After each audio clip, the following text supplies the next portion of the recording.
আমি মূলত এখন অসুস্থ, মানসিকভাবে বিভিন্নভাবে অসুস্থ। আমি যে মন খুলে কথা বলবো, একটু সুন্দর করে বয়ান করব, সেই মন এখন আমার কি হয় নাই, স্থির হয় নাই।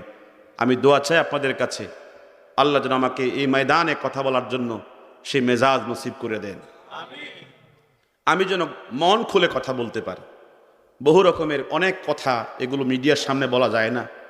বহু রকমের কথা, যারা আমার এত বন্ধু ছিল, আমার মেধার প্রশংসা করত, আমার এলেমের প্রশংসা করত, আমার যোগ্যতার প্রশংসা করত, আমাকে নিয়ে তারা কি করত, অনেক আনন্দিত ছিল, আমাকে নিয়ে অনেক প্রাউড ছিল, কথা কন না, অনেক গর্ব ছিল। তারা আজকে আমাকে কত অকথ্য ভাষায় কথা বলছে। একমাত্র কি, ওদের গোমর ফাঁস হয়ে গেছে। কথা কন না, কি হয়ে গেছে? গোমর ফাঁস হয়ে গেছে। যারা আমাকে নিয়ে ভাবতো, আমার যোগ্যতা নিয়ে মাঠে ময়দানে কথা বলতো, আমার যোগ্যতা নিয়ে তারা কি করত, আনন্দ গর্ব করত, এখন দেখছি যে বড় থেকে শুরু করে ছোট পর্যন্ত, বাচ্চা থেকে শুরু করে বুড়া পর্যন্ত কুকুরের মতো পাগল হয়ে গেছে, গেউ গেউ করতেছে। আমি নাকি আবর্জনা ছিলাম, আমি নাকি অচল ছিলাম, কত রকমের কথা বলতেছে, আরো কত কিছু বলবে।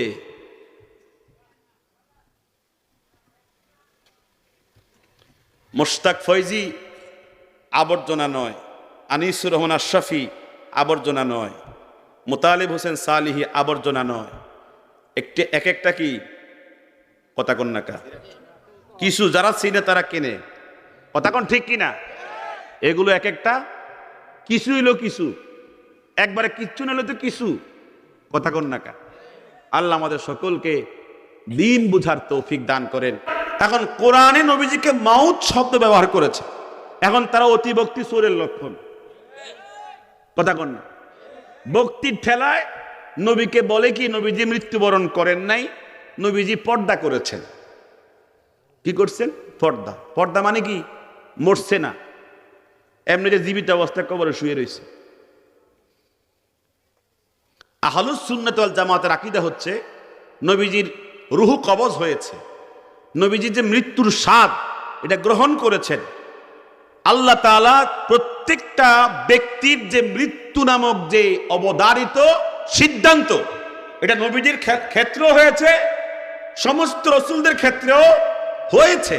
তবে কবর জগতে আল্লাহ তাআলা নবীগণকে, রাসূলগণকে অক্ষত দেহ মোবারক দিয়া কিয়ামত পর্যন্ত বরজখী জিন্দেগিতে হায়াতের মধ্যে রাখবেন। এজন্য কোন জমিনের মাটি নবী রাসূলদের দেহ মুবারক নষ্ট করতে পারে না। শাইখুল ইসলাম আল্লামা তাকি উসমানী ওদের পাশে বসলেও হেদায়েতের নূর ছিটকে আসে।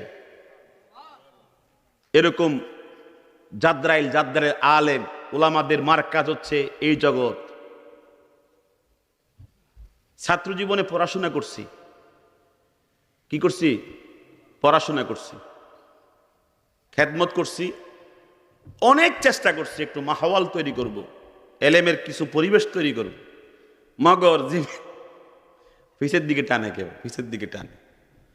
আল্লাহ আমাদেরকে হেদায়েত করছে। হুজুর ইন্তিকালের সময় কষ্টের মধ্যে বলতেছে, আয়েশা, হুজুর ইন্তেকাল পরের দিন, আয়েশা সাহাবায়ে কেরাম কি ঈশার নামাজ পড়ছে? আয়েশা তখন বলতেছে, লা ইয়া রাসূলুল্লাহ, না ঈশার নামাজ পড়ে নাই। আমরা খুশি হইয়েন না, আবার তারা নামাজ পড়ছে না, আমরা খুশি হইয়েন। তো নবীজি বলতেছে, কি করতেছে? হুম ইয়ান্তাজিরুনাকা, আমনের জন্য অপেক্ষা করতেছে, আমনে জামাতে যাইবেন। তারা জানতো যে এখন আমার নবী জামাত ছাড়বে না। সাধারণ একটা বিষয়, তোমরা ফিরে লাও, বড় হুজুর মিয়া, বড় হুজুর, তোমরা ফিরে লাও। নামাজের প্রতি যে উদাসীনতা, নামাজের প্রতি যে একটা মানে কি বলবো, বলতে গেলে সমস্যা। তো নবীজির সাহাবায়ে কেরাম বলতেছে, নবীজির স্ত্রী বলতেছে, হুজুর তারা আপনার জন্য জামাতের অপেক্ষা করতে, আপনি তো যাবেন, এই জন্য পড়ে না।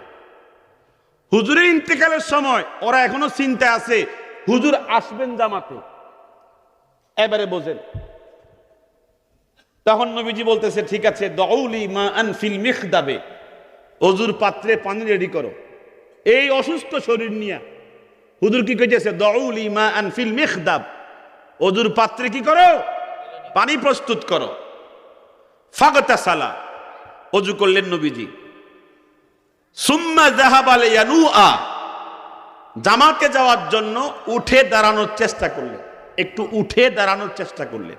ফাউগমি আলাইহি, উঠতে গিয়ে নবীজি বেহুশ হয়ে পড়ে গেছে জমিনে। উঠতে গিয়ে বেহুশ হয়ে, তো বোঝা গেল এক কষ্টের সাথে অজু করছে, অজু করে শেষ করছে, দাঁড়ানোর চেষ্টা করছে, দাঁড়াইতে গিয়ে পড়ে গেছে বেহুশ হইয়া। হাদিসের আলফাজ হলো সুম্মা আফাকা। কতক্ষণ বেহুশ ছিল এটা বলা নাই হাদিসের ভাষায়, কিন্তু সুম্মা যখন আসছে এটা মুহাদ্দিসে কেরাম বুঝতে পেরেছে যে এখানে অনেক সময় বেহুশ হয়ে জমিনে পড়া ছিল হুজুর। অনেকক্ষণ পরে গিয়া বেহুশ থেকে হুঁশ ফিরে ফেলেন। সুম্মা আফাকা। কষ্ট হচ্ছে আপনাদের? অনেক সময় হাদিসের কথা বুঝাইতে গিয়া আমাদের সাধারণ লোকেরা শুনতে চায় না, কিসসা কাহিনী খুব মজা পায়। আপনারা কি কষ্ট পাচ্ছেন নাকি? নবীজির মৃত্যুর কথাগুলো বুখারীর বর্ণনা থেকে বলতেছি, নাসাই থেকে বলতেছি। কালেকশন করতে করতে 12টা বাজে যায়, খবর থাকে না। আরে টাকার কি দরকার? নামাজ মাইরা কবর দিয়া দাফন দিয়া টাকার দরকার। এবং জীবনকে, হায়াত এবং মওতকে সৃষ্টি করেছেন কেন? লিয়াবলুয়াকুম, তিনি পরীক্ষা নিবেন। আইয়ুকুম আহসানু আমালা, এ হায়াত এর ভিতরে মৃত্যু পর্যন্ত এই জিন্দিগির মধ্যে কার আমল সবচেয়ে সুন্দর, কার ইবাদত সবচেয়ে সুন্দর, এই পরীক্ষার জন্য তিনি কি করেছেন? হায়াত এবং মওত সৃষ্টি করেছেন। তা আমি যে আয়াতে কারিমা তেলাওয়াত করেছি, আল্লাহ সুবহানাহু ওয়া তাআলা বলেছেন, وجاءت سكرة الموت بالحق ذلك ما كنت منه تحيد। আল্লাহ সুবহানাহু ওয়া তাআলা ইরশাদ করেছেন, ওয়াজাআত সাকরাতুল মাউত বিল হক, যে ব্যক্তির হায়াত শুরু হয়েছে, যে ব্যক্তির জীবন শুরু হয়েছে, এই ব্যক্তির জন্য একটা জিনিস অপেক্ষায় আছে, তা হলো মৃত্যু। তা হলো কি? আল্লাহ তাআলা বলেন, ওয়াজাআত সাকরাতুল মাউত, মৃত্যুর কষ্ট যন্ত্রণা আসবেই আসবে, কোনো সন্দেহ, জোরে কোন না কোনো সন্দেহ। ওয়াজাআত সাকরাতুল মাউত বিল হক, বাস্তবিকভাবে মৃত্যুর যন্ত্রণা আসবেই। যালিকা মা কুনতা মিনহু তাহিদ, তুমি এই মৃত্যু থেকে শত চেষ্টা করো পালিয়ে থাকার জন্য, যতই পালিয়ে থাকার চেষ্টা করো মৃত্যুর যন্ত্রণা তোমার জন্য আসবেই আসবে। এই কথাটা কার? সবাই জোরে বলেন না কার? বুখারী শরীফের যে হাদিসখানা পেশ করেছি, 5330 নম্বর হাদিস, আমার আপনার নবীজি ইরশাদ করেছেন, কুল্লু ইমরিইম মুসাব্বাহুন ফি আহলিহি, প্রত্যেক মানুষ সকাল বেলায় বিছনা থেকে জাগে তার পরিবারের সাথে, তার ফ্যামিলির সাথে। কুল্লু ইমরিইম মুসাব্বাহুন ফি আহলিহি, সকাল বেলায় ঘুম থেকে জাগে বিছনার মধ্যে, তার নিজের ঘরের ভিতরে, তার খাটের উপরে সকাল বেলায় ঘুম থেকে জাগে প্রত্যেকটা মানুষ। ওয়াল মাউতু আদনা মিন শিরাকি নালিহি, আর এই ব্যক্তির মৃত্যু, এই বান্দা বান্দির মৃত্যু তার এত বেশি নিকটে থাকে, জুতার পিতা যেরকম জুতার নিকটে থাকে তার থেকেও বেশি নিকটে থাকে তার মৃত্যু। হাদিসটা আবার বলছি, নবীজি কি বলেছেন? কুল্লু ইমরিইম মুসাব্বাহুন ফি আহলিহি, প্রত্যেকটা মানুষ সকাল বেলায় ঘুম থেকে জাগে, তার পরিবারের সাথে ঘুমায়, তার নিজের ঘরের মধ্যে, তার বিছনার মধ্যে, আর ঘুম থেকে জাগে সকালবেলা তার পরিবারের সাথে। কিন্তু তার মৃত্যু এত বেশি নিকটে থাকে, জুতা এবং জুতার পিতা যেরকম কাছাকাছি থাকে, একজন মানুষের মৃত্যু তার থেকে বেশি নিকটে থাকে। জোরে বলেন সুবহানাল্লাহ। হাদিসটা আমার নবীজি বলছেন, ইবনু মাজাহ শরীফের হাদিস, 4669 নম্বর হাদিস। একজন সাহাবীর দাফন কাফন হয়ে গেল, মাটি দেওয়া হলো, দাফন হয়ে গেল। চতুর্দিকে সাহাবায়ে কেরাম কবরের পাশে দাঁড়ানো। হুজুর চোখ থেকে টপ টপ করে চোখের পানি পড়তেছে আর বলতেছে, ইয়া ইখওয়ানি, ও আমার উম্মতেরা, লিমিসলি হাযা ফাআইদু, এই বাড়ির জন্য, এই ঘরের জন্য, এই কবরের জন্য সব সময় প্রস্তুত থেকো। কোন বাড়ির জন্য? কবর বাড়ির জন্য। বলে না কোন বাড়ির জন্য? আমার নবীজি সাহাবীর কবর যখন শেষ হয়ে গেল, দাফন যখন শেষ হলো, হুজুর বলতেছেন, ইয়া ইখওয়ানি, ও আমার সাহাবায়ে কেরাম, ও আমার উম্মতেরা, লিমিসলি হাযা, এই কবরের জন্য, এই বাড়ির জন্য, এই ঘরের জন্য তুমি কতটুকু প্রস্তুতি নিয়েছ? যখন তখন তোমার মৃত্যু আসবে, যখন তখন এই কবরের জন্য প্রস্তুত থেকো, যখন তখন প্রস্তুত থেকো। এই কথা বলা যাবে না, আমি এখন নামাজ পড়ি না, 1 বছর পরে শুরু করব, এই কথা বলা যাবে না। আমি আজকে পড়ি না, কালকে শুরু করব, এই কথা বলা যাবে না। যখন থেকে তোমার সময় আছে তখন থেকে শুরু করতে হবে। ঠিক কিনা বলেন? আমার আপনার নবীজি বলছেন, লিমিসলি হাযা, এই মৃত্যুর জন্য, এই কবরের জন্য তুমি পরিপূর্ণ প্রস্তুত থেকো। যে কোনো সময় ডাক আসতে পারে, নাকি? যে কোনো সময় ডাক আসতে পারে কিনা? এখন আপনারা শুভ সংবাদ শোনেন, খুব খুশির সংবাদ শোনেন। আমার আপনার নবীজি বলছেন, যারা মৃত্যুর জন্য তৈরি থাকে, মৃত্যুর জন্য কি থাকে? যারা মৃত্যুর জন্য প্রস্তুত থাকে, মৃত্যুর জন্য তৈরি থাকে, তাদের জন্য নবীজি বলছেন, 5 লক্ষ হাদিসের হাফেজ ইমাম বাইহাকি শুআবুল ঈমান কিতাবের 9119 নম্বর হাদিসে বলেছেন, তুহফাতুল মুমিনি আল মাউত, ইমানদারের জন্য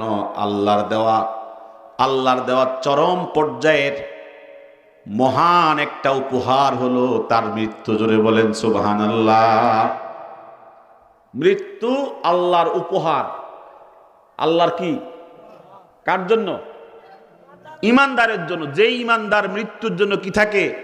তৈরি থাকে, তার জন্য মৃত্যু হলো আল্লাহু ওয়াসিলাতুস সাআদাতিল আবাদিয়্যাতে, মৃত্যু নামক দরজা দিয়ে যখন ব্যক্তি প্রবেশ করে ফেলে, তার চূড়ান্ত বিজয় হয়ে যায়, সে জান্নাতের মালিক হয়ে যায়, আর সে দিদারে এলাহি, আল্লাহর মোলাকাত পেয়ে যায়।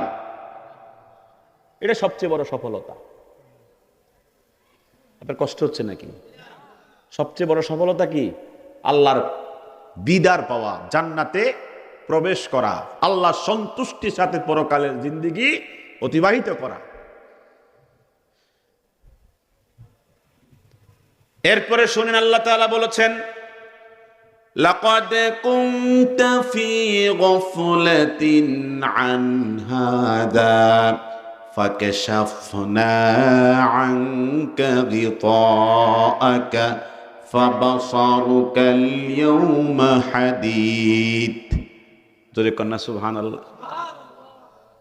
আল্লাহ তাআলা কত চমৎকার করে বলেছেন, লাকাদ কুনতা ফি গফলাতিন আন হাদা, তুমি তো মৃত্যু সময়, মৃত্যু তোমার আছে, 24 ঘন্টা চলে যায়, একটা বার তোমার মৃত্যুর কথা মনে পড়ে না, একটা বার তোমার কবরের কথা মনে পড়ে না। এমন কতদিন চলে যায়, মৃত্যু আমার আছে, সামনে খবরও থাকে না। কথা বলেন ঠিক কিনা? দুনিয়ার এত ব্যস্ততা, ব্যবসা বাণিজ্য, দুনিয়াদারি, সংসার ধর্ম নিয়ে কত ব্যস্ত, কত পেরেশান, আমার মৃত্যু হবে, কবরে যাওয়া লাগবে, এই কথা আমার মনে থাকে না। আল্লাহ তাআলা বলেন, লাকাদ কুনতা ফি গফলাতিন আন হাযা, তুমি মৃত্যু থেকে গাফেল ছিলা। গাফেল মানে অমনোযোগী ছিলা। ফাকাশাফনা আনকা গিতাআক, তোমার পর্দা আমি সরায়া দিলাম, মৃত্যুর মাধ্যমে পর্দা সরায়া দিলাম। ফাবাসারুকা আল-ইয়াওমা হাদীদ, আজকে তোমার চক্ষু পাথরের মতো। সন্তান কাঁদে, স্ত্রী কাঁদে, ঘরের সদস্যরা কাঁদে, চোখ দিয়ে তাকায় থাকবে, কিছু করার নাই, কিছু বলার। জোরে কর না, আছে কিছু বলার? ফাবাসারুকা আল-ইয়াওমা হাদীদ, নিথর নিস্তব্ধ। কি লাফালাফি, কি হালাহালি, কি ক্ষমতা, কি প্রভাব প্রতিপত্তি, কি শক্তি, কি ক্ষমতা, স্তব্ধ হয়ে গেছে। কথা কর না। ফাবাসারুকা আল-ইয়াওমা হাদীদ। মুফতি মুহাম্মদ শফি রহমতুল্লাহ আলাইহি মারিফুল কোরআন তাফসীরের মধ্যে লিখেছেন, আন্নাসু নিয়াম, মানুষ ব্যবসা করে, মানুষ চাকরি করে, মানুষ দুনিয়াদারি করে, দুনিয়া নিয়ে ব্যস্ত আর ব্যস্ত থাকে। ক্বালা বা'দুস সালাফ, পূর্বেকার সমস্ত উলামায়ে কেরামদের মধ্যে যারা বুজুর্গ ছিল, আল্লাহওয়ালা ছিল, তারা বলেছেন মানুষ ঘুমের মধ্যেই থাকে। ইজা মাতু, যখন তারা মরে, ইনতাবাহু, তখন তারা জাগে। মরলে তখন জাগ্রত হয়, মরার আগে জাগে না। কথা ঠিক কিনা? মরলে কি হয়? জাগে, এর আগে জাগে না। আপনারা জানেন কুরআন কারীম আল্লাহ পাক কি বলছেন শুনবেন? আল্লাহ পাক বলছেন যখন আজরাইল যখন আসবে রূহ কবজ করার জন্য, আমার জন্য আপনার জন্য যখন রূহ কবজ করার জন্য আসবে, আপনি আমি তিনটা জিনিস চাইবো। কয়টা? তিনটার কথা আল্লাহ পাক বলছেন কোরআন কারীমে, তিনটা বলছেন, তিনটা খেয়াল রাখেন। এক নম্বর চাইব, লাউলা আখারতানি ইলা আজালিন করিব, একটা জিনিস চাইব, আমাকে কয়েকদিন সময় দাও, আর কয়েকদিন বাঁচলে আমি ঠিকঠাক হয়ে যাব, ভালো নামাজি হয়ে যাব। কি কথা কর না? লাভ হবে চাইলে? বলেন না লাভ হবে? আল্লাহ তাআলা ফাঁস করে দিয়েছেন ইমানদার আর বেঈমান কার কি অবস্থা হবে মৃত্যুর সময়। যে নাফরমান ছিল, বেনামাজি ছিল, আল্লাহর অবাধ্য ছিল, তার মৃত্যুর সময় সে বলবে লাউলা আখারতানি ইলা আজালিন করিব, কয়েকটা দিন সময় দাও, আমি কি হয়ে যাব? ভালো হয়ে যাব। আর কি সুযোগ থাকবে? কথা বলেন, সুযোগ থাকবে? তো বলতে চেয়েছিলাম, আমার নবীজি, আপনার নবীজি, তার মারাজে মওতের সময়, মৃত্যুর কষ্টের সময় কয়েকটা হাদিস শোনাচ্ছে আপনাদের সামনে। নবীজির মৃত্যুর কষ্টের সময় কেমন অবস্থা ছিল একটু শুনেন। নবীজির স্ত্রী আমাদের মা হযরত আয়েশা সিদ্দিকা বলেন, সহিহ বুখারীর 6029 নম্বর হাদিস, নবীজির স্ত্রী আমাদের মা বলেন, ইন্না রাসূলুল্লাহি সাল্লাল্লাহু আলাইহি ওয়াসাল্লাম কানা বাইনা ইয়াদাইহি রাকওয়াতুন আও উলবাতুন ফিহা মা। নবীজির স্ত্রী বলতেছেন, আমার নবীজির ইন্তেকালের সময়, মৃত্যুর সময় যখন যন্ত্রণা বেড়ে গেছে, হুজুরের তখন সামনে ছিল একটা পানির পেয়ালা। কিসের পেয়ালা? পানির পেয়ালা সামনে ছিল। মৃত্যুর কষ্ট যন্ত্রণা থেকে বাঁচার জন্য ফাজআলা ইউদখিলু ইয়াদাইহি ফিল মা, হুজুরের দুই হাত মোবারক পানির ভিতরে ঢুকাইয়া দিলেন। ফায়ামসাহু বিহিমা ওয়াজহাহু, একটু মৃত্যুর কষ্ট কমবে এ আশা করে হুজুরের দুই হাত মোবারক চেহারার মধ্যে নিয়ে মুছতেছেন, ঠান্ডা পানি একটু মুখের মধ্যে লাগাইতেছেন। গরমকালে মাঝে মধ্যে আমাদের এরকম ভালো লাগে, কথা কোন ঠিক কিনা? ঠান্ডা পানি ধরলে কি লাগে? ভালো লাগে। ফায়ামসাহু বিহিমা ওয়াজহাহু, নবীজি মৃত্যুর কষ্টের সময় ঠান্ডা পানি ভিজানো হাত চেহারার মধ্যে মুছতেছিলেন। ওয়ায়াকুলু, আর বলতেছিলেন, লা ইলাহা ইল্লাল্লাহ, লা ইলাহা ইল্লাল্লাহ, বলেন লা ইলাহা এই কালেমা পড়ছিলেন। এই কালেমা কেন পড়ছিলেন? উম্মতকে শিক্ষা দেওয়ার জন্য। নবীজি অন্য হাদিসের মধ্যে বলেছেন, ইমাম তিরমিজি হাদিস বর্ণনা করেছেন, ইমাম নাসাই হাদিস বর্ণনা করেছেন, নবীজি বলছেন, লাক্কিনু মাউতাকুম বিলা ইলাহা ইল্লাল্লাহ। যখন কেউ মৃত্যুর সময় সজ্জিত হয় তখন তাকে কালেমা শিখাইয়া দিও, কারণ শয়তান তার কালেমা কেড়ে নেয়, কালেমা নিয়ে যায়, কালেমা ছুড়ে নিয়ে যায়। কে? শয়তান কালেমা ছুড়ে নিয়ে যায়, কালেমা কেড়ে নেয়। তোমরা কালেমা তার সামনে শিখাইয়া দিও। লাক্কিনু মাউতাকুম, তোমাদের মৃত্যু সজ্জায় সজ্জিত বান্দা বান্দিকে কালেমা পড়াইয়া দিও, লা ইলাহা ইল্লাল্লাহু মুহাম্মাদুর রাসূলুল্লাহ। এই কালেমা নবীজি কালেমা পড়ছিলেন।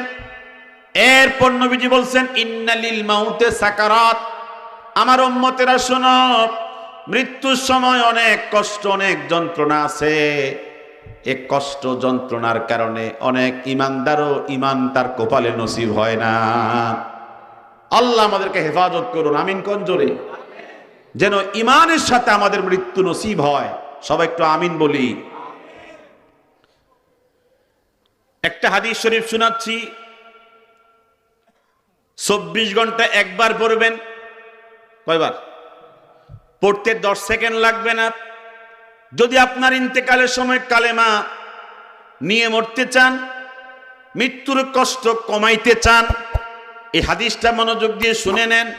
ইমাম তিরমিজি তিনি হাদিস বর্ণনা করেছেন, আন আয়েশা রাদিয়াল্লাহু তাআলা আনহা, নবীজির প্রিয়তমা স্ত্রী আয়েশা সিদ্দিকা বলেন, আমাদের মা বলেন, সামি'তু রাসূলুল্লাহি সাল্লাল্লাহু আলাইহি ওয়াসাল্লাম, আমি আমার নবীজিকে বলতে শুনেছি, ইয়াকুলু, তিনি পড়তেন, তিনি বলতেন, আল্লাহুম্মা ইন্নী আসআলুকা মিন সাকারাতিল মাউত, আল্লাহ আমি তোমার কাছে মৃত্যুর কষ্ট থেকে ফানা চাই। হুজুরে ফানা চাইছে। আল্লাহুম্মা ইন্নী আসআলুকা মিন সাকারাতিল মাউত, আল্লাহ তোমার কাছে মৃত্যুর কষ্ট থেকে ফানা চায়। এখন বলেন, এই দোয়াটা তো আমরা অনেক মুসলমান জানিও না, কি বলেন, শিখিও নাই, কোনোদিন পড়িও নাই। অথচ মৃত্যু থেকে বাঁচার জন্য দোয়া আছে না নাই? মৃত্যুর কষ্ট যন্ত্রণা কমার জন্য দোয়া নবীজি শিক্ষা দিয়েছেন। দোয়াটা আবার বলছি, আল্লাহুম্মা ইন্নী আসআলুকা মিন সাকারাতিল মাউত। আল্লাহুম্মা এক শব্দ, ইন্নী দুই শব্দ, আসআলুকা তিন শব্দ, মিন চার, সাকারাতিল মাউত পাঁচ, ছয়। এই 6 শব্দে এই দোয়াটা পড়লে মৃত্যুর সময় কষ্ট কমায় দিবেন কে? আওয়াজ দিয়ে বলেন না কে? ওলামা একরাম থেকে শিখে নিয়েন। মনোযোগ দিয়ে শুনি হাদিস খানা আমার নবীজির। খাদেম হযরত আব্দুল্লাহ ইবনু মাসউদ রাদিয়াল্লাহু তাআলা আনহু বলেন, দাখালতু রাসূলুল্লাহি সাল্লাল্লাহু আলাইহি ওয়াসাল্লাম ওয়া হুয়া ফি মারাজে মাউতিহি, আমি খাদেম হুজুরের কাছে আসলাম, হুজুর তখন মৃত্যুর কষ্টের মধ্যে কষ্ট পাচ্ছেন। বলেন না সুবহানাল্লাহ। হুজুর খাদেম বলতেছে, হুজুর মৃত্যুর কষ্টে খুব কষ্ট পাচ্ছেন। এই টাইমে আমি কি করছি? হুজুরের কাছে ঢুকছি। ওয়া হুয়া ইউআকু ওয়াকান শাদীদা, নবীজির প্রচন্ড জ্বর, শরীর কাঁপতেছে, উত্তপ্ত শরীর, প্রচন্ড জ্বরের মধ্যে কষ্ট পাচ্ছেন। আমি তখন নবীজিকে বললাম, ইয়া রাসূলুল্লাহ ইন্নাকা লা তুআকু ওয়াকান শাদীদা, আপনি এত কষ্ট পাচ্ছেন, আপনি প্রচন্ড জ্বর, প্রচন্ড উত্তপ্ত শরীর, আপনি খুব কষ্টের মধ্যে আছেন। হুজুরকে তিনি সান্ত্বনা দিচ্ছেন, ইন্নালাকা লা আজরাইন, এই কষ্টের বিনিময়ে আল্লাহ পাক আপনাকে বিভিন্ন প্রকার, 2 প্রকার পুরস্কার দান করবেন। মানে সান্ত্বনা দিচ্ছেন নবীজিকে। হুজুর তখন মুস্কি এসে বললেন, আব্দুল্লাহ ইবনে মাসউদ, আমি তো কি পাবো? পুরস্কার পাবো তা সত্য, তবে মৃত্যুর কষ্ট অনেক বেশি। এই মৃত্যুর জন্য পরিপূর্ণ প্রস্তুতি গ্রহণ করো। একটা কথা বলতে হয়, যদি আপনার ঘরের নির্মাণের প্রয়োজন হয়, টাকা ছাড়া ঘর করা যায়? বলেন। ছেলে বিদেশ যাবে, টাকা ছাড়া বিদেশ যাওয়া যায়? আপনি ক্ষেত কিনবেন টাকা ছাড়া? আমাদের এমন দুনিয়ার এমন কোনো কাজ নাই প্রিপারেশন ছাড়া এটা করা যায়। সমস্ত কাজে কি লাগে? পূর্ব প্রিপারেশন লাগে, পূর্ব প্রস্তুতি লাগে কিনা? কিন্তু আমরা কবর জগৎ থেকে শুরু করে কবরে থাকবো 40,000 বছর, নাকি 40 বছর? কথা কন না। 40,000 কবরে, আর হাসরের মাঠে 50,000 বছর, 90,000 বছর হয়েছে। আর সিরাত পার হবে 30,000 বছর। সিরাত বোঝেননি? মানে ফুল সিরাত 30,000। 40,000 কবরের ভিতরে আমাকে থাকতে হবে, 50,000 বছর হাসরে থাকতে হবে, 30,000 বছর সিরাত ফুল সিরাত পার হইতে সময় দেওয়া লাগবে, 1,20,000 বছর। তাও পৃথিবীর 1,000 বছর, আখেরাতের একদিন। পৃথিবীর কত? 1,000 বছর আগের আখেরাতের একদিন। পৃথিবীর বর্তমান 2024, 2000 কত? 24। আখেরাতে এখন 2 মিনিট হয়েছে না, 2 মিনিটও গেছে না এখনো। এরকম 24 ঘন্টায় কত? কথা কন না কা? একদিন। এরকম পৃথিবীর 1,000 বছর, আখেরাতের একদিন। এরকম কত? 40,000 বছর কবরে থাকতে হবে। কে থাকবে আমার সাথে? ছেলে থাকবে? মেয়ে থাকবে? কোনো বন্ধু থাকবে? কেউ থাকবে আমাদের সাথে? হাসরের মাঠ, সিরাতের পরে জাহান্নামীরা জাহান্নামে যাবে, জান্নাতীরা জান্নাতে যাবে। আল্লাহ আমাদেরকে হেফাজত করুন। জোরে আমিন বলেন। যদি ফয়সালা হয়ে যায় জান্নাতি, আলহামদুলিল্লাহ, জান্নাতি ফয়সালা হয়ে গেছে, আলহামদুলিল্লাহ। হাসরের মাঠে আল্লাহ তাআলা ডাকবেন, ফামান উতিয়া কিতাবাহু বিয়ামিনিহি ফাসাউফা ইউহাসাবু হিসাবান ইয়াসীরা। ডান হাতে আমলনামা হবে আর বাম হাতে হবে। ডান হাতে আসবে সম্মুখ থেকে, ধরো তোমার আমলনামা সামনে সম্মুখ থেকে দেওয়া হবে ডান হাতে, আর বাম হাতে দেওয়া হবে পিছন থেকে। কথা কন না? কোন দিক থেকে? পিছন দিক থেকে বাম হাতে দেওয়া হবে। যে বাম হাতে পেয়েছে তার সর্বনাশ, আর ডান হাতে পেয়েছে সে পেয়ে যাবে। ফাসাউফা ইউহাসাবু হিসাবান ইয়াসীরা, তার হিসাব সহজ, জান্নাতি। সে বলবে, হা উমুকরাউ কিতাবিয়া, তোমরা আছো কেউ? আমার কিতাবটা একটু পড়ো। আনন্দে খুশিতে সে পাঠক খুঁজবে, কে আছো আমাকে একটু পড়ায় শোনায় দাও। আর যে পিছন থেকে পাবে সে বলবে, লাম উতা কিতাবিয়া, যদি আজকে আমাকে কিতাব না দেওয়া হতো কত ভালো হতো। সে আক্ষেপ করে বলবে, কেন আমাকে বাম হাতে দেওয়া হলো? আল্লাহ তাআলা আমাদের সকলকে ডান হাতে আমলনামা দেওয়ার তৌফিক দান করেন। আমলনামা কোনটা? এই যেগুলো এখানে আর এখানে আছে। কথা কোন? এটা নতুন কোনো বই না তো, নতুন বই, নতুন কোনো বই না। কিতাবুল আহকাম, কুরআনুল কারীম, কিতাবুল আহকাম। আর এগুলো হচ্ছে কিতাবুল আমাল, আমলের কিতাব। এটা আমার সাথে আপনার সাথেই আছে। কথা কোন না?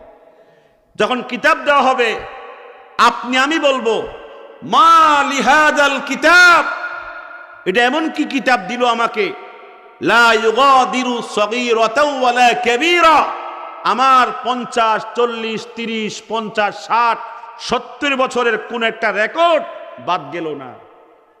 লা ইউগাদিরু সগীরাতাও ওয়ালা কাবীরা, ছোট বড় কোনো কিছুই বাদ গেল না, সব এই কিতাবের মধ্যে। কথা কোন না? আমি আপনি অবাক হয়ে যাব, সমস্ত কিতাবের মধ্যে লেখা, কোন দিন চায় চলে গিয়া, কোন দিন মোবাইলের রাতে 3টা বাজে, কোন দিন কার সাথে কি হয়েছে, সব আমাদের মোবাইলের মধ্যে যেরকম রেকর্ড থাকে। কথা কোন? কিছু বাদ যাবে?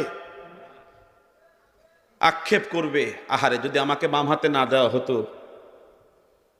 আল্লাহ যেন আমাদের সকলকে সেরকম প্রস্তুতি নেওয়ার তৌফিক দান করেন।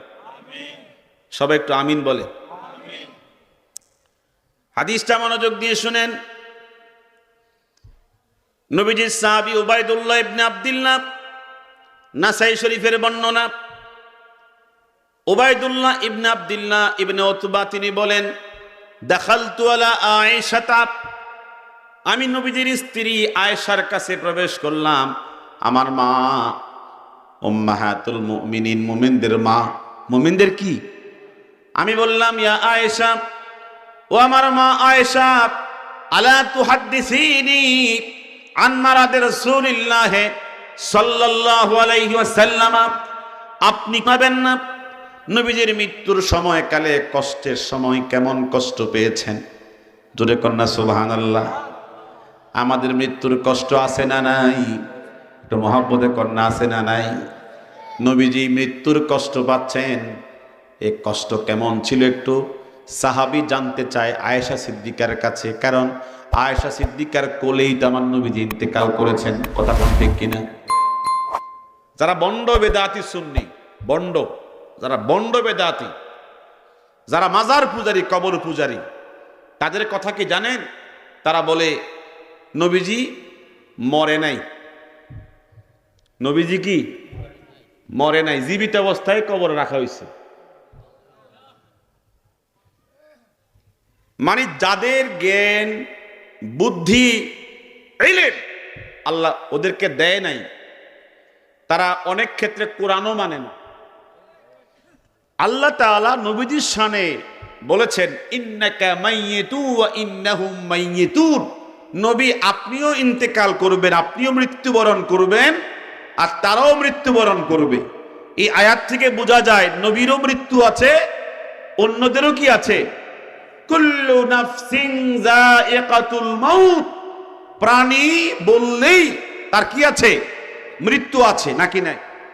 এখন মাউত আল্লাহ তাআলা নবীর জন্য ব্যবহার করেছেন কোথায়? কোরআনে। এখন কোরআনে নবীজিকে মাউত শব্দ ব্যবহার করেছে। এখন তারা অতিভক্তি চোরের লক্ষণ। কথা কন না? ভক্তির ঠেলায় নবীকে বলে কি নবীজি মৃত্যুবরণ করেন নাই, নবীজি পর্দা করেছেন। কি করছেন? পর্দা। পর্দা মানে কি? মরছে না, এমনি যে জীবিত অবস্থায় কবরে শুয়ে রয়েছে। আহলুস সুন্নাত ওয়াল জামাতের আকীদা হচ্ছে নবীজির রূহ কবজ হয়েছে, নবীজি যে মৃত্যুর স্বাদ এটা গ্রহণ করেছেন।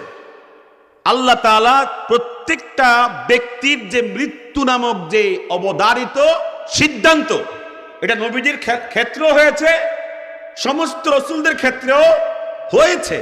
তবে কবর জগতে আল্লাহ তাআলা নবীগণকে, রাসূলগণকে অক্ষত দেহ মোবারক দিয়া কিয়ামত পর্যন্ত বরজখী জিন্দেগিতে হায়াতের মধ্যে রাখবেন। এজন্য কোন জমিনের মাটি নবী রাসূলদের দেহ মুবারক নষ্ট করতে পারে না। এটা হচ্ছে স্পেশাল নবীগণের কি মর্যাদা। এরা রওজা শরীফে কিয়ামত পর্যন্ত অক্ষত শরীর নিয়ে কি জিন্দা। কিন্তু নবীগণ রাসূলগণের যে মৃত্যু আল্লাহর পক্ষ থেকে নির্ধারিত, এদের রূহ কি হয়েছে? কবজ হয়েছে। আজরাইল এসেছেন, রূহ কবজ করেছেন। কোন নবী, কোন রাসূল জীবিত অবস্থায় কি করছে? রওজা পাকে চলে গেছে, এমনটা হয় নাই। এজন্য কোরআন হাদিসের জ্ঞান থাকলে এ সমস্ত আউল ফাউল কথা বলতো না। কথা কন না কা? যদি আমার এই বক্তব্য কেউ শুনে ওই বন্ডরা, তখন তারাই বলবে হেতে ওহাবি হয়ে গেছে। কথা কন না কা? এই হেসা কথাটাই কি হবে? তোকমা লাগাই দিবে, হেতে ওহাবি হয়ে গেছে। এজন্য সত্য কথা বুঝার জন্য কি লাগে? আকল লাগে, আল্লাহর পক্ষ থেকে হেদায়েত লাগে। কথা কন না আপনারা? তো বলতেছিলাম নবীজির মৃত্যুর সময়, কষ্টের সময় সাহাবী কষ্টের সময় কেমন সময় পার করেছেন এই কথা জানতে চেয়েছেন স্ত্রী, নবীজির স্ত্রীর কাছে। হুজুরের স্ত্রী তখন বলে, লাম্মা সাকুলান নবিয়্যু সাল্লাল্লাহু আলাইহি ওয়াসাল্লাম, যখন নবীজির মৃত্যুর যন্ত্রণা বেড়ে গেল, মৃত্যুর কষ্ট বেড়ে গেল, ফাকালা, হুজুর তখন বললেন, ইয়া আয়েশা, ও আয়েশা, আসাল্লান নাস, আমার সাহাবায়ে কেরাম কি ঈশার নামাজ পড়েছে? চিন্তা করেন একটু, হাদিসটা একটু মনোযোগ দিয়ে ভাবেন, চিন্তা করেন। হুজুরের মৃত্যুর কষ্ট চলতেছে, যন্ত্রণার মধ্যে আছে, আর হুজুরে বলতেছে, আয়েশা, ঈশার নামাজ কি সাহাবীরা পড়ছে?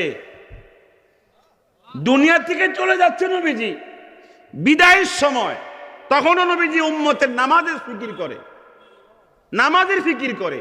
কারণ হুজুর জানে উম্মত সবচেয়ে বেশি ক্ষতিগ্রস্ত করবে নামাজকে। কথা কন না কা? বাংলাদেশে বর্তমানে এ ওয়াজ মাহফিল, মাদ্রাসা, মসজিদ, ইমাম, খতিব, মুফতি, মুহাদ্দিস, পীর, মাশায়েখ, ওলি, আবদাল, গাউস, কুতুব সকলে মিলা মাত্র 100 জনে 3 জন 5 ওয়াক্ত জামাতে নামাজ পড়ার পরিবেশ কায়েম করছে। কয়জনে? 100 জনে কয়জন?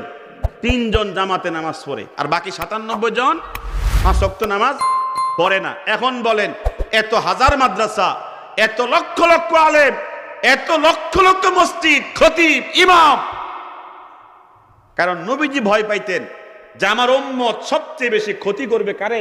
নামাজের।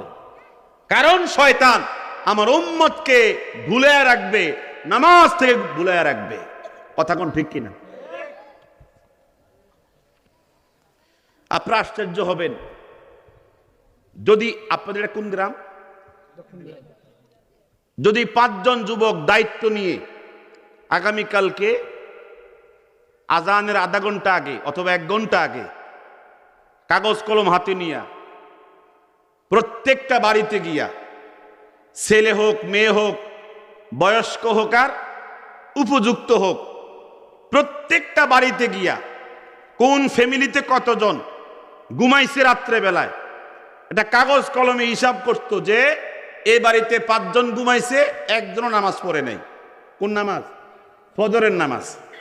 পুরা গ্রামে একটা দিন জরিপ নেন, একটা দিন জরিপ নেন, সারা গ্রামে যদি 500 লোক উপযুক্ত থাকে, বয়স্ক থাকে, যাদের উপরে নামাজ ফরজ, মহিলা হোক আর পুরুষ হোক, 5টা যুবকের দায়িত্বটা নেন, সারা গ্রামে জরিপ নিয়ে দেখবেন যদি 1000 ভোটার থাকে, 1000 প্রাপ্ত বয়স্ক লোক বসবাস করে, 20-30 জন হয়তো বা কি হবে ফজর নামাজ পড়েছে, এই রিপোর্ট হাতে পাওয়া যাবে।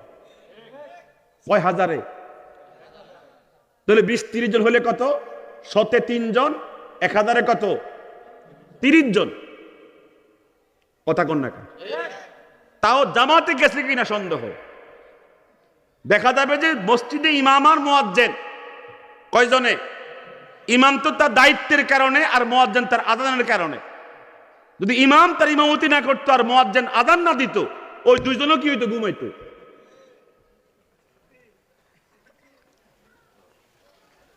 আমি কি বাড়াই বলতেছি কথাগুলো? তাহলে উম্মতকে নামাজের প্রতি এত উদাসীন কেন? কেন উদাসীন? হুজুর ইন্তিকালের সময় কষ্টের মধ্যে বলতেছে, আয়েশা,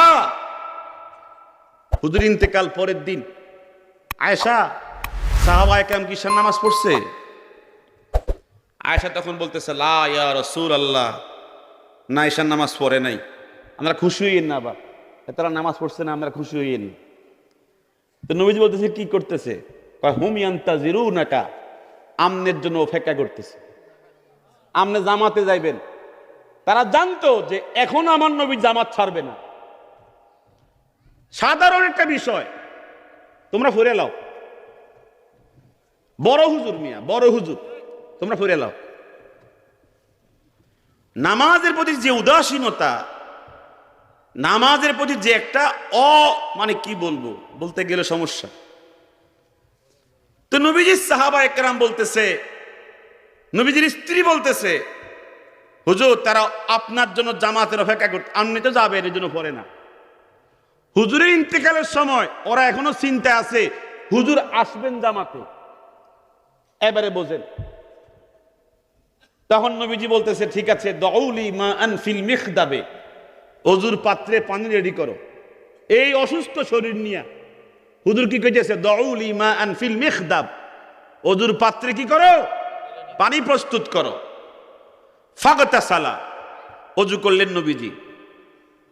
সুম্মা যাহাবা লিয়ানুআ, জামাতে যাওয়ার জন্য উঠে দাঁড়ানোর চেষ্টা করলেন, একটু উঠে দাঁড়ানোর চেষ্টা করলেন। ফাউগমি আলাইহি, উঠতে গিয়ে নবীজি বেহুশ হয়ে পড়ে গেছে জমিনে। উঠতে গিয়ে বেহুশ হয়ে, তো বোঝা গেল এক কষ্টের সাথে অজু করছে, অজু করে শেষ করছে, দাঁড়ানোর চেষ্টা করছে, দাঁড়াইতে গিয়ে পড়ে গেছে বেহুশ হইয়া। হাদিসের আলফাজ হলো সুম্মা আফাকা। কতক্ষণ বেহুশ ছিল এটা বলা নাই হাদিসের ভাষায়, কিন্তু সুম্মা যখন আসছে এটা মুহাদ্দিসে কেরাম বুঝতে পেরেছে যে এখানে অনেক সময় বেহুশ হয়ে জমিনে পড়া ছিল হুজুর। অনেকক্ষণ পরে গিয়া বেহুশ থেকে হুঁশ ফিরে ফেলেন। সুম্মা আফাকা। কষ্ট হচ্ছে আপনাদের? অনেক সময় হাদিসের কথা বুঝাইতে গিয়া আমাদের সাধারণ লোকেরা শুনতে চায় না, কিসসা কাহিনী খুব মজা পায়। আপনারা কি কষ্ট পাচ্ছেন নাকি? নবীজির মৃত্যুর কথাগুলো বুখারীর বর্ণনা থেকে বলতেছি, নাসাই থেকে বলতেছি। হুজুর যখন হুঁশ ফিরে ফেলেন, ধরেন আধা ঘন্টা অথবা কম বেশি হতে পারে, হুজুর বললেন, ইয়া আয়েশা আসল্লান নাস। হুঁশটা ফিরছে, ডাইরেক্ট প্রশ্ন করতেছে, সাহাবী কি নামাজ পড়ছে? ওদের কি অবস্থা, ওরা কি করতেছে? সাহাবীর বিষয়ে যখন জানতে চাইছিলেন, আয়েশা তখন বলতেছে, লা ইয়া রাসূলুল্লাহ, এখনো তারা পড়ে নাই। ওরা ভাবতেছে আপনি বেহুশ হলে কি হবে, আপনি জামাতে যাবেন। আপনি বেহুশ হলে কি হবে, ওদের আকীদা আপনি জামাতে যাবেন। নামাজই পড়ে না। আমি বহুত পিসাব আছে নামাজ পড়ে না, নামাজই পড়ে না। রুচি নষ্ট হইয়া আমার কোন জায়গায় গেছে বোঝেন না? বহুত পরে গিয়া রুচি নষ্ট হইয়া যখন আর চলে না রুচি। সাহাবা ইকরামের আকীদা ছিল হুজুর কি করবেন, জামাতে যাবে। বেহুশ হলে কি হয়েছে? তো হুজুর তখন বলতেছে তারা কি করতেছে, আমনের জন্য বসে আছে, অপেক্ষা করতেছে, আমনে যাবেন।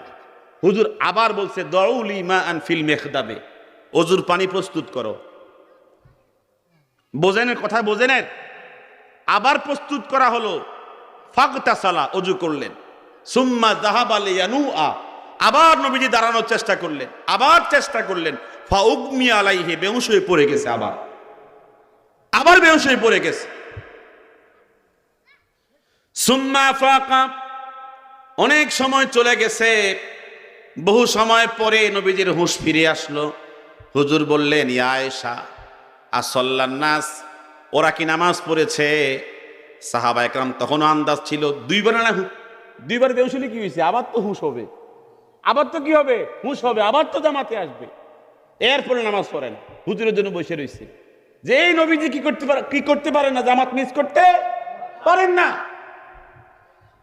আয়েশা তখন বলে, হুম ইয়ান্তাজিরুনাকা, আপনি না বেহুশ হয়েছেন। সাহাবীদের আকীদা তো কি ঠিক, যে আপনি বেহুশ হলেও কি হবেন, হুঁশ ফিরলেই যাবেন জামাতে। ওখানে বসে আছে, এখন অপেক্ষা করতেছে। পরে হুজুর বলতেছে, দাউলি মা আন ফিল মিখদাবে, আবার প্রস্তুত করো পানি। এটা কত নম্বর?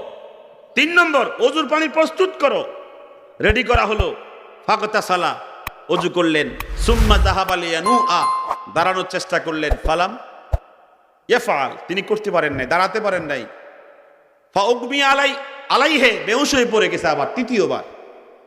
অনেকক্ষণ চলে যাওয়ার পর সুম্মা আফাকা, আবার হুঁশ ফিরল। হুজুর হুঁশ ফিরার পরে বলল, আয়েশা ওরা কি নামাজ পড়েছে? না হুজুর, আমনের জন্য বসে আছে, আপনি মনে জামাতে যাবেন। আমনে মনে হয় কি করবেন, জামাতে যাবেন, এই অপেক্ষায় এখনো বসে আছে। চিন্তা করলেন, হাদিসটা আমি পড়ার পরে, হাদিসের ব্যাখ্যা পড়ার পরে বুঝলাম যে নবীজি উম্মতের জন্য নামাজের প্রতি কি পরিমাণ পেরেশান করেছেন। এতগুলো বার বেহুশ হলো, এতবার হুঁশ ফিরল। ওরা কি নামাজ পড়েছে? 4 বার বেহুশ হয়েছেন। কয়বার? 4 বার হুঁশ ফিরল, 4 বারই নামাজের খবর নিল।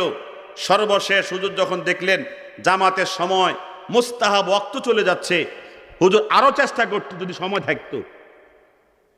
কথা কর না কেন? মুস্তাহাব তো ওয়াক্ত চলে 11টা বাজে গেছে ধরেন, তো টাইম চলে যাচ্ছে, হুজুর তখন বলছে না আবু বকরকে পাঠাও যেন জামাত মুস্তাহাব ওয়াক্তে কি হয়, আদায় হয়। কালেকশন করতে করতে 12টা বাজে যায়, খবর থাকে না। আরে টাকার কি দরকার, নামাজ মাইরা কবর দিয়া দাফন দিয়া টাকার দরকার। হুজুর তখন বলছে যাও সিদ্দিক আকবরকে পাঠায়া দাও, উনি গিয়ে নামাজ পড়াইছে। আমি যে হাদিসটা এখানে পড়তে চাইছিলাম, নবীজি কি পরিমাণ দরদি ছিলেন উম্মতের জন্য, কথা কোন ঠিক কিনা?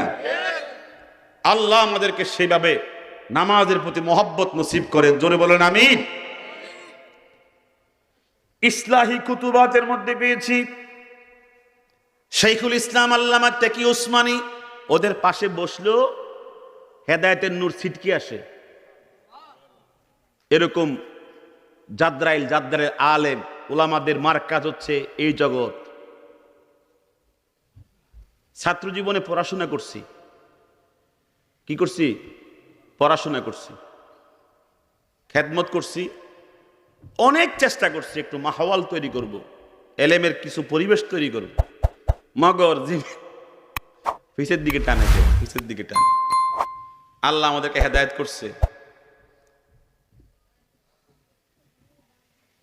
রাসূলের সাহাবী আমর ইবনুল আস বলেন, আমার মৃত্যুর সময় কুলতুলি ইবনি, আমি আমার ছেলেকে বললাম ইয়া বুনাইয়া, হে আমার ছেলে, আদরের ছেলে, ইন্না ওয়াল্লাহি ইন্না জিবালাদ দুনিয়া আলা সাদরি, হে আমার ছেলে তোর বাবার মৃত্যুর কষ্ট কেমন শুনবি? ফাতিহু মিসর, মিশর দেশ বিজয় করেছেন যে সাহাবী আমর ইবনুল আস, জোরে কনা সুবহানাল্লাহ। উনার গায়ে শক্তি কম ছিল, বুকে সাহস কম ছিল। মিশরের তিনি মিশর বিজয়ী, তিনি বলছে ইয়া বুনাইয়া, আদরের ছেলে, ইন্না জিবালাদ দুনিয়া আলা সাদরি, দুনিয়াটা, সারা দুনিয়ার পাহাড়গুলো এই মুহূর্তে যেন আমার বুকের উপরে। কান্নী ইয়াতানাফাসু মিন সাকবিল ইবরাতে, আমার নিঃশ্বাস আসতে চায় না, শুয়ে ছিদ্র দিয়া, কিসের ছিদ্র? শুয়ে ছিদ্র দিয়ে মনে হয় নিঃশ্বাস আসতেছে আর যাইতেছে, নিঃশ্বাস আসতে চায় না, খুব কষ্টে নিঃশ্বাস নিতেছি আর ছাড়তেছি। ও আমার আদরের ছেলে, আজকে আমার এই মৃত্যুর কষ্টের সময় সারা দুনিয়ার পাহাড়গুলো আমার বুকের উপরে।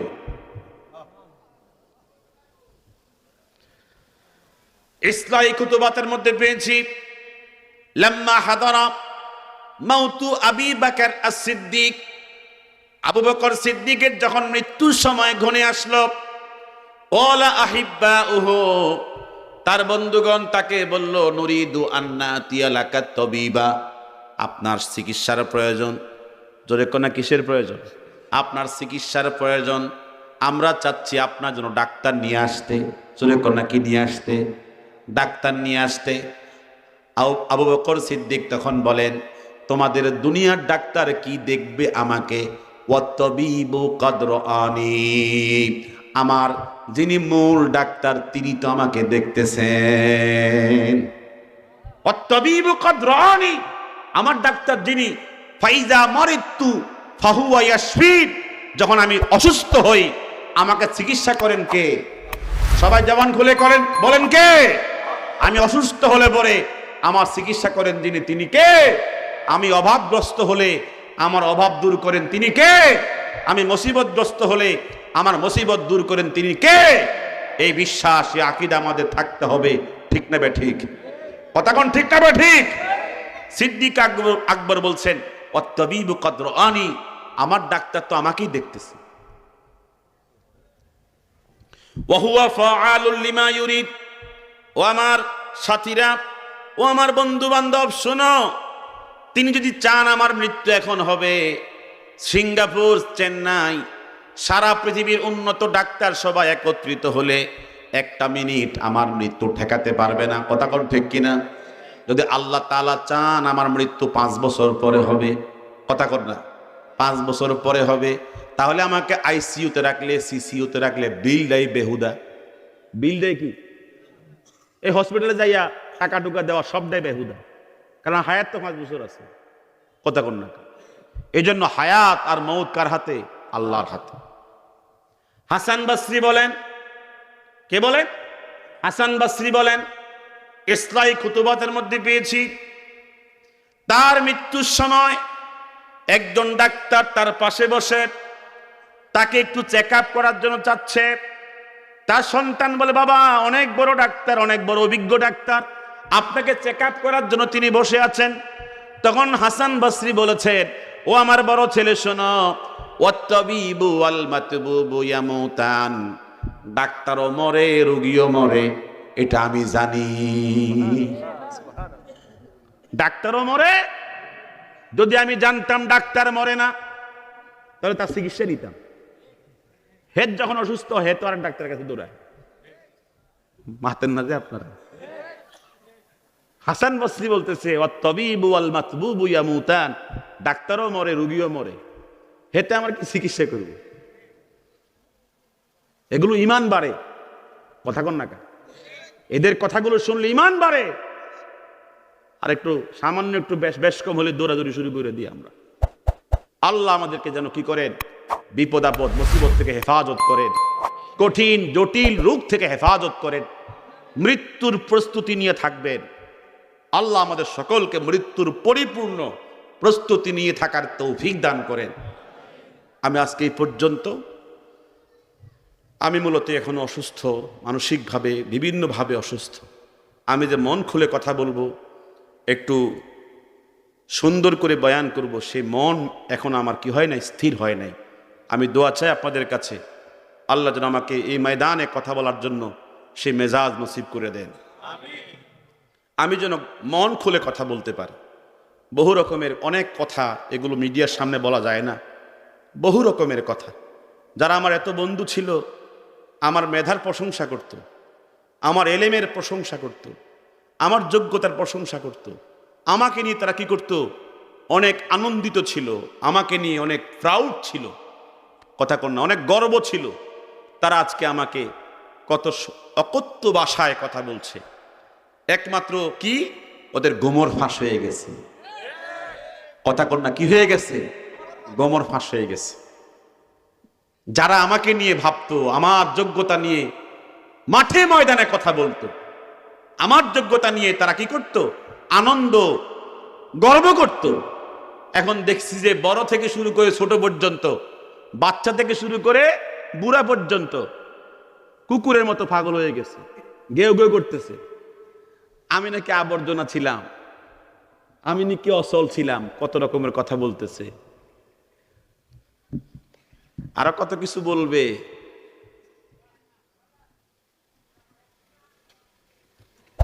মোশতাক ফয়জি আবর্জনা নয়, আনিসুর রহমান আশরাফি আবর্জনা নয়, মোতালেব হোসেন সালিহি আবর্জনা নয়।